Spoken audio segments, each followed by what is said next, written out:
Salut, je m'appelle Yann Langlais-Plante.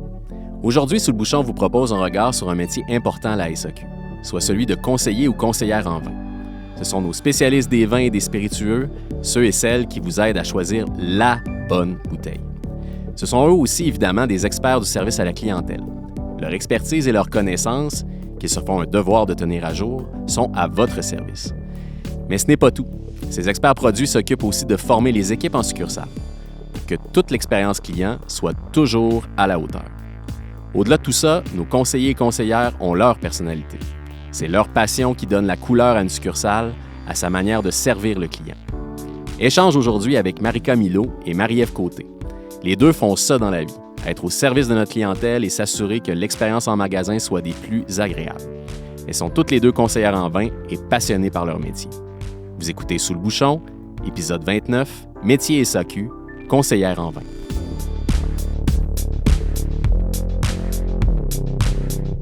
Marika, Marie-Ève, merci d'être avec nous. Merci de l'invitation. Merci beaucoup. Vraiment, je suis très content que vous soyez là. Marika, tu es à la SAQ depuis 35 ans maintenant. C'est depuis le milieu des années 80. Parle-nous un peu de ton parcours puis de ton expérience. Bien, en fait, j'ai commencé à la SAQ en 89 et c'était vraiment pour travailler dans le vin. J'étais un petit peu dans la restauration à ce moment-là. Je travaillais dans des cuisines. Et puis, je venais de la mode. OK. Oui. Alors, j'ai commencé comme ça, comme temps partiel, et à un moment donné, la passion, je dirais la passion du produit, la passion du service client, vraiment. C'était comme un chemin naturel qui s'est fait, là. Puis à un moment donné, je savais que je voulais être conseillère en vin. C'était une révélation. Oui. Totalement. Marie-Ève, ton côté, toi? J'ai commencé à travailler à la SAQ en 2003, donc ça a fait 20 ans dernièrement. Donc, j'ai touché à quelques postes qu'on peut avoir sur le plancher dans les succursales. Et puis, tout récemment, voilà 2 ans, j'ai eu la chance, l'opportunité d'être conseillère en vin. Donc, dans la succursale que j'étais déjà. Donc, c'est vraiment... c'est assez rare que ça arrive. J'en suis très heureuse. Donc, j'ai resté avec ma gang, avec mon équipe, puis j'ai commencé à travailler dans le cellier, les 2 pieds dedans.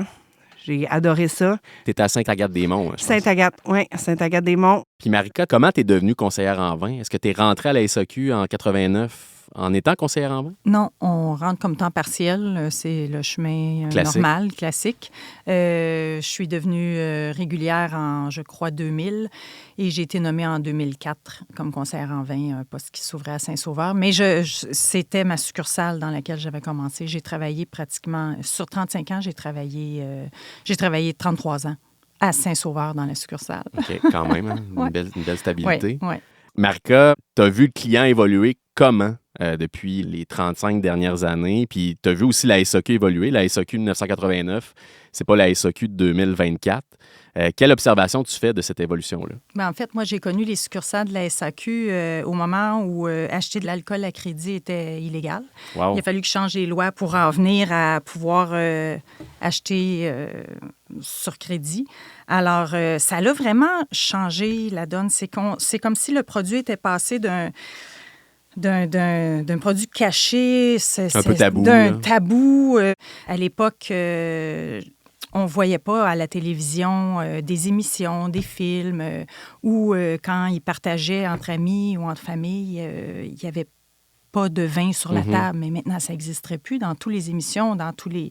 Il y a toujours des tout le monde en parle, par Il y a exemple. des chroniqueurs, c'est ça, le vin, c'est vraiment un lien social maintenant. Ça, c'est la grosse évolution que j'ai vue et ça l'a fait évoluer la SAQ aussi.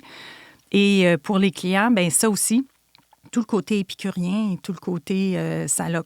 L'art de la table. Oui, les clients ont aussi beaucoup, beaucoup évolué à ce niveau-là. J'ai connu ça. Toi, Marie-Ève, tu es arrivée un petit peu plus tard, mais tu as vu une évolution aussi?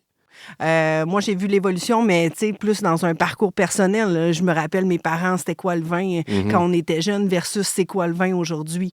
Nous sommes allés demander à un spécialiste du service client, Jean-Luc Géat, professeur, directeur associé de l'Institut de vente des HEC Montréal et membre associé de la chaire en marketing des services et expériences clients.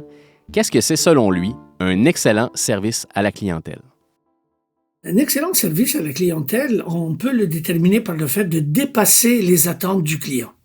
Donc, chaque fois que vous dépassez les attentes du client, vous donnez un excellent service.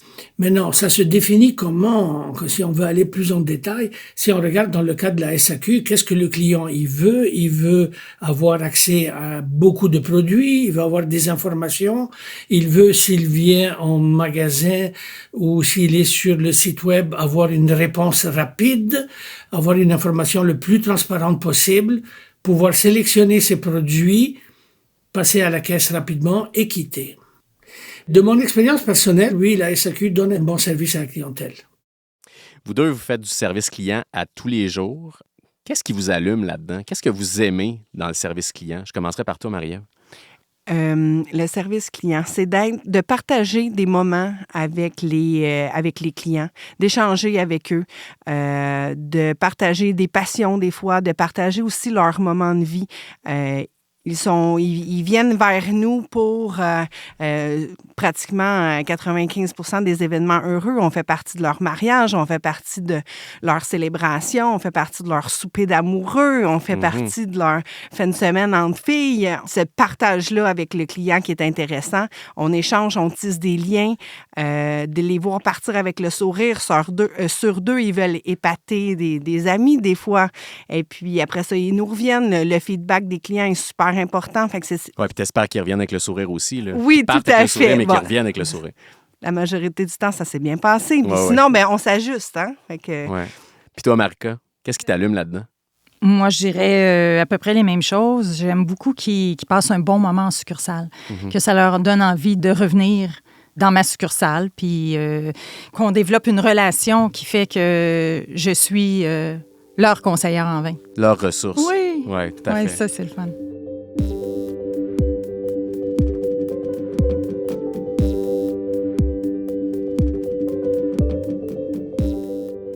Expliquez-nous exactement là, qu'est-ce que ça mange en hiver, un conseiller en vin ou une conseillère en vin dans une succursale. Moi, Marika, j'ai toujours eu l'impression que l'espace cellier, là, c'est la place des vins chers. Est-ce que j'ai raison? Non. En fait, c'est pas la place des vins chers. C'est sûr que les vins chers vont se retrouver dans le cellier, mais il y a des vins à tous les prix dans le cellier. La différence entre le cellier et les produits réguliers en magasin, c'est l'approvisionnement. Il faut être capable d'approvisionner pour être en produit régulier, 52 semaines par année, 450 succursales.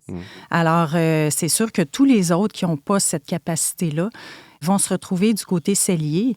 Peu importe si c'est un vin à 15 $, s'il n'y a pas assez de raisins pour fournir 52 semaines, 450 succursales, il va être dans le cellier. C'est sûr. Alors, c'est pour ça que c'est absolument pas une question de prix. Absolument pas une question, bien, je vais dire de qualité, en fait. C'est, oui, de qualité aussi, mais à la SAQ, tout passe au laboratoire. Alors, on a le meilleur. Oui, il n'y a pas de mauvais vin. C'est les goûts qui changent. Exact. À partir de là, on parle juste de question de goût, là, mais ça, c'est ça. Puis la conseillère en vin a aussi un rôle dans la mise en marché. Je me trompe pas, hein? Non, tu ne te trompes pas. Effectivement, on s'occupe beaucoup de la mise en marché dans la succursale. On positionne nos produits de façon le plus logique pour que les gens les voient, en fait, parce qu'on essaie toujours de renouveler, que les gens n'aient pas l'impression... Souvent, c'est que ce que j'ai remarqué en mise en marché, c'est que les gens fonctionnent toujours de la même façon. Alors, il faut que les produits eux-mêmes bougent pour que les gens voient de nouveaux produits à chaque fois. Fait que si un client passe toujours dans la même allée, par exemple, il va toujours passer dans la même allée. C'est comme intuitif. Ouais. C'est toujours... Les gens... Chacun, peut-être, va avoir son chemin, mais... On approche toujours de la même façon les commerces où on va. Alors, la façon de les surprendre, c'est de changer les choses de place. C'est comme dans l'autobus, là, on s'assied à peu près toujours à la même place. Là. Oui, c'est ça. Ouais, on est des êtres qui aiment bien la routine. Fait que ça, c'est super le fun. On change nos étalages, on pense à où on veut les mettre. Fait qu'il y a beaucoup de mise en marché dans le commerce de détail, que ce soit, en fait, dans la mode ou dans le vin, que ce soit une jupe ou que ce soit une bouteille. C'est la même chose, il faut la marchandiser. Tout à fait. Marie-Ève, toi? C'est sûr, comme on disait, il y a un gros travail de service client. En amont de ça, le travail de gestion est quand même très présent. C'est comme un magasin dans un magasin. Okay. C'est comme une micro-boutique. On s'occupe des commandes, on s'occupe des marchandisés, comme Marika disait. On s'occupe aussi des promotions, il faut se transposer, être visionnaire, il faut se transposer 6 mois à l'avance, voir qu'est-ce que les clients vont vouloir pour choisir. Les tendances. Exactement. Donc, c'est tout ce travail-là qui doit être fait aussi. On a un travail aussi de partage, d'éducation avec notre équipe, avec les clients, qui fait partie aussi de nos tâches. Puis je pense que vous organisez même des fois des petits événements aussi. Oui, moi j'ai... Mais en fait... C'est du parascolaire ou ça fait partie de vos tâches? En fait, je pense que il n'y a pas d'obligation de faire ça, ça va avec la passion. J'ai eu la chance de graviter autour des conseillères en vin à Saint-Sauveur au début de ma carrière. Puis une d'entre elles aimait beaucoup faire ça. Manon Chalifou, pour ne pas la nommer. On la salue, Manon, elle est probablement à l'écoute. Oui, sûrement. Donc, je l'ai vu faire. Puis quand ça a été mon tour d'être conseillère en vin, la minute d'après, après que j'ai réalisé que c'était maintenant ma job, tu sais, je me suis dit, moi, je veux faire ça. Moi, je veux faire comme Manon en faisait. C'est dynamisant, toute l'équipe embarque, ça rassemble. Puis, je me suis donné 1 an, on va dire. Puis, 1 an plus tard, j'arrivais à mon gestionnaire, puis j'ai fait... Je prévois un événement. Donc, ça peut faire partie pour les gens passionnés. Je sais que je ne suis pas toute seule à le faire. Ça se fait dans le réseau. Pour sublimer la passion un peu. Exactement. Mais je pense que ça dynamise ton équipe aussi. Tout le monde est content de faire partie de cet événement-là. Souvent, je fais ça les jeudis soirs. Les jeudis soirs, des fois, c'est plus relax. Mais là, ça devient... on sort de notre zone de confort. Les clients ont du plaisir. Donc, c'est comme des mini-salons. On peut faire ça. Il y a aussi, avec les employés, on fait du parrainage, on leur apprend des choses. Quand on va en formation, j'aime bien ramener aussi la formation, la synthétiser, puis faire des mini-formations à mon équipe pour leur partager, pour qu'ils soient de meilleurs ambassadeurs du produit. Exactement, puis qu'ils soient mieux outillés pour faire le service client par la suite. OK. On le sait, un bon conseiller en vin, on le comprend mieux maintenant, ça ratisse très large. Il réussit à travailler main dans la main avec le directeur de succursale, à faire embarquer les caissiers vendeurs, à vouloir découvrir le vin, à mieux le vendre. Bref, votre influence est assez grande. Toi, Marie-Ève, comment tu travailles cette influence-là auprès de tes collègues? C'est sûr que, étant conseiller en vin, on est un peu la ressource de la succursale. S'il y a des questions viticoles, des questions techniques un petit peu plus pointues, ça va être vers nous qui vont se tourner. Ça, c'est vraiment super important. Ensuite de ça, pour les aider à devenir de meilleurs ambassadeurs du produit, de meilleures personnes pour le service conseil, j'aime bien faire des parrainages. On a cette opportunité-là de faire découvrir les produits, des fois à l'aveugle, pour les faire travailler un peu, pour essayer de leur faire deviner c'est quoi les cépages, quel pays, on s'amuse, je dynamise tout ça. Il y a aussi certains, même on fait des petits événements, ça les mobilise, on s'est rassembleurs, on devient comme un leader un peu, leader du vin. Et des spiritueux, tout dépendant de la succursale. Il y en a qui s'impliquent un petit peu plus sur le côté des spiritueux. Quand on disait au début dans l'introduction que la personnalité du conseiller ou de la conseillère en vin a un impact sur la façon qu'on va travailler la connaissance puis l'expertise dans une succursale, c'est vrai, là. Oui, puis on va le travailler. Chaque conseiller va avoir sa couleur. Chaque conseiller va apporter une touche personnelle à son cellier. Ouais. On va parler de tendances maintenant. Qui détermine les tendances? Les conseillers en vin qui adoptent des nouveaux produits ou les clients qui vous en demandent ou un peu des deux ou aucune de ces réponses, Marika? En fait, moi, je vois ça à 2 niveaux. Il y a le micro et le macro. Il y a les tendances qui sont, en fait, mondiales. Oui, c'est ça, qui émergent d'un peu partout. Oui, qui émergent d'un peu partout. Et il y a le micro qui est comme la tendance qu'on se donne à notre succursale, notre couleur, quand on parlait tout à l'heure de...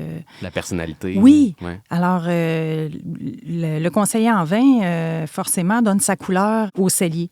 Bon, bien, il va y avoir les grandes tendances. Tu sais, si on parle des vins oranges, quand j'ai vu arriver ça, j'ai commencé, je peinais à en trouver à la SAQ à commander. Ça a commencé 2-3 à la fois. Et moi, j'ai décidé vraiment de me lancer dans ça. Dans les vins nature aussi, j'ai commencé quelques vins nature. Là. Ça aussi, on peinait à en avoir.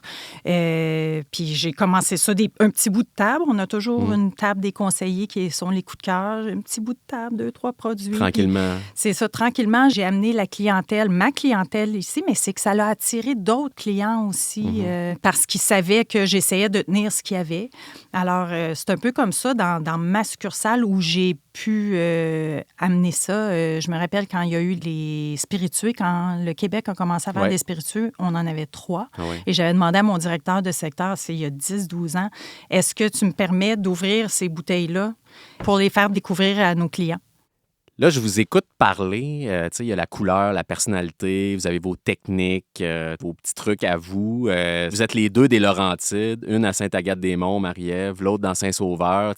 Moi, je sens qu'il y a une petite compétition en dessous de ça aussi. Là. Je serais curieux de vous entendre là-dessus, là, parce qu'on sait que les Laurentides, c'est une région qui est prisée là, beaucoup par les gens de la région métropolitaine pour les vacances, pour les week-ends, tout ça. Qu'est-ce qui se passe? Là? Vous autres, êtes-vous des amis ou vous êtes des collègues? On est définitivement des grandes amies, oui, avec une compétition saine. OK, compétition saine. Oh oui. Oui, bien, ça fait quand même 20 ans qu'on se connaît. Depuis que je suis à l'INSAQ, j'ai commencé avec Marika. Et puis, 18 ans plus tard, quand j'ai été nommée conseillère en vin, c'est une des premières qui m'a appelée et qui m'a félicité. Donc, c'est sûr que Marika, c'est ma mentor. J'ai commencé avec elle, puis là, je finis avec elle. Puis c'est le fun parce que, en fait, pour les représentants, pour tout le monde, en fait, l'autoroute 15... Ça, c'est pour les gens qui ne sont pas de la région de Montréal, c'est l'autoroute qui s'en va vers les Laurentides, vers le Mont-Tremblant. C'est rempli de sélections. Alors, les gens peuvent choisir tout au long des grandes succursales, dépendant avec beaucoup de choix, finale. Dépendant où ils s'en vont, c'est ça. Et nous, on fait partie de cette autoroute du grand plaisir. Tout à fait. Vous l'appelez l'autoroute du grand plaisir. Ben, du bonheur. Du bonheur, ben oui. Souvent, les représentants, quand ils font leur route dans les Laurentides, ils font toutes les sélections. Et puis, c'est sûr que le matin, ils vont arrêter voir Marika. Après ça, ils vont venir me voir. Ils vont aller voir Michel, qui est un ami collègue aussi à Sainte-Adèle. Certains vont se rendre jusqu'à Tremblant aussi. Donc, c'est toutes des grosses succursales. Personne ne peut rivaliser avec Saint-Sauveur, mais il y a une certaine rivalité amicale avec Sainte-Adèle et Sainte-Agathe. Puisque c'est les mêmes temps partiels. OK, c'est les mêmes. Ils font les 2 succursales. Donc, c'est comme un peu Montréal-Québec. Je taquine beaucoup Michel. On se relance, puis on a du fun. Mais c'est totalement amical. Il y a beaucoup d'entraide aussi. Beaucoup d'entraide, oui. Puis ça peut se faire comment, cette entraide-là, par exemple? En fait, Saint-Sauveur, ayant une meilleure part de marché, j'ai accès parfois à des produits que Marie-Ève n'aura pas accès ou va avoir peu accès ou je vais avoir mis la main sur quelque chose qu'elle n'a pas vu. Fait que à ce moment-là... je débarque. Tu débarques. Tu sautes dans ton auto, tu débarques. Oui, puis elle me dit « j'en veux ». Ouais. Puis là, elle vient en chercher, puis j'y en transfère. Voilà, je vais chercher une petite caisse. Fait qu'on s'entraide beaucoup, là. Super. Vous étiez là toutes les 2 quand le programme Inspire a été mis sur pied. C'est quand même une grosse révolution là, à la SAQ. Ça a changé bien des choses. Là. On le voit aujourd'hui. Direz-vous que ça a conforté les clients dans leur choix, dans leur palette de goût, ou ça les a incités à découvrir davantage de nouveaux produits? Bien, je dirais les 2. Ça a été un bel outil pour nous. Ça nous a permis de pouvoir regarder avec le client ce qu'il aime, ce qu'il achète, ce qu'il réconforte. Mais en même temps, quand on a un client découvreur, ça nous permet aussi de le conseiller à travers... D'aller en banlieue de sa palette de goût. Oui, exactement. Okay. Exactement. Parce qu'on a les 2 genres de clients. Là. On a des clients qui veulent rester réconfortés et d'autres qui veulent découvrir. Fait qu'il faut s'ajuster aux 2. Il y en a pour tous les goûts. Oui. Marie-Ève, toi, Inspire, ça a changé quoi? Ça nous a donné un outil de plus pour répondre aux clients. Vraiment. Les clients, oui, ils vont avoir la carte Inspire pour leurs points Boni, mais ils vont venir valider avec nous si le produit qui ont des points dessus va correspondre à leur goût, va correspondre avec ce qu'ils sont habitués d'acheter. Donc, il y a comme une job de validation. C'est certain que l'historique de leur achat est super importante. On l'utilise beaucoup, on va aller voir. Souvent, les clients ne se souviennent pas ce qu'ils ont acheté. Ouais. Ça arrive tellement souvent. « Ah, j'ai acheté ça, je me souviens plus c'est quoi. Avez-vous une carte Inspire? » Oui. Et puis, c'est vraiment un outil. Ça arrive là. Fréquemment. Oui, très fréquent. Puis on va voir, puis là, ils ont un visuel parce qu'ils ne se souviennent pas du nom. Donc, on reconnaît la bouteille, on regarde si on en a. Si on n'en a pas, bien, on en commande, puis ils sont contents. Ils reviennent 2-3 jours plus tard, une semaine, puis on a leur produit. Oui, puis vous êtes capable aussi, j'imagine, comme je disais à Marika, d'aller en banlieue un peu de la palette de goût, puis de dire, regarde ça, si vous essayez ça, ça va ressembler un peu à tel type de produit ou à tel type de produit. Tout à fait.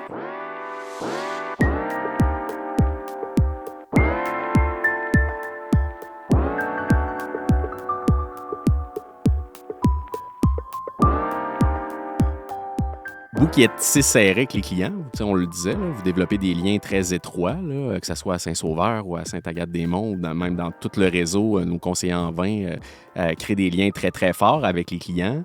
Vous êtes à l'affût aussi des nouveaux produits. Je suis curieux de voir ce qu'il y a dans votre boule de cristal. Quelle est votre prédiction sur les prochaines tendances en matière de vin ou spiritueux? Y a-t-il des choses que vous voyez là, dans l'eau des Laurentides qu'on ne voit pas nécessairement ailleurs? Bien, en fait, si on parle de cépage, moi, je vois la ligotée qui est vraiment en progression. Je vois les grunaires qui continuent parce que les gens recherchent des vins avec une belle fraîcheur, léger. Si on va en mixologie, la tequila, c'est sûr que ça s'en vient vraiment fort. Ouais. Les gens, de plus en plus, ont intégré, les anglophones appellent ça le no-low. Ouais. Qui est sans alcool ou faible en alcool. Et les gens intègrent ça. Puis c'est pas parce que nécessairement ils ne boivent plus d'alcool, mais ils l'intègrent. Ils coupent. Oui, c'est ça. Ils commencent par un mocktail. Après ça, ils ont leur bouteille de vin. Alors ça, je le vois beaucoup s'en venir. Moi, je dirais que... Tu vois ça venir ça à 15. Les cidres, les prêts à boire, je vois ça venir ça à 15. Ça va commencer là. Puis si on revient plus sur le métier de conseillère en vin, Marie-Ève, qu'est-ce que tu dirais à un jeune ou une jeune qui commence, mettons, à la SAQ, puis qui veut faire carrière en service client, qui voudrait devenir conseillère en vin? Qu'est-ce que tu lui donnerais comme conseil? Tout d'abord, il faut être passionné. Il faut être passionné du produit, il faut être passionné des clients. Il faut vouloir en apprendre constamment parce que le monde du vin, ça roule vite, ça change, ça évolue très rapidement. Donc, il faut être curieux, passionné, puis il faut savoir écouter son équipe, écouter les clients. Puis vous êtes combien de conseillères en vin dans le réseau, à peu près, présentement? Je crois qu'on est entre 120 et 130. OK, c'est quand même sur 5 500 employés. Sur 5 500, oui. Donc, c'est très peu. C'est un titre noble de porter. Certainement. Ouais. Marie-Ève, Marika, merci d'avoir été avec nous. On sent votre passion à travers vos propos. Merci d'avoir pris la 15. On le dit souvent durant le balado, d'être venu à Montréal pour nous parler aujourd'hui. Puis clairement, vous avez du plaisir dans votre job. C'est contagieux. Puis au plaisir de vous revoir au micro de Sous le Bouchon ou encore de vous revoir en succursale quand on ira faire un petit tour dans Laurentides. Parfait. Merci beaucoup, Yann. Merci. Avec plaisir. Ça a été un plaisir. Merci.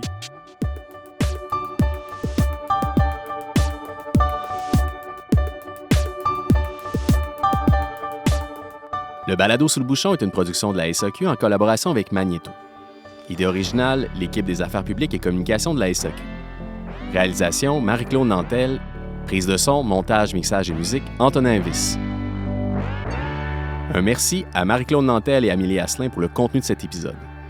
Nous remercions également le professeur Jean-Luc Géa des HEC Montréal pour sa généreuse participation. Abonnez-vous et parlez de Sous le Bouchon autour de vous. Je suis Yann Langlais-Plante. Merci de nous avoir écoutés.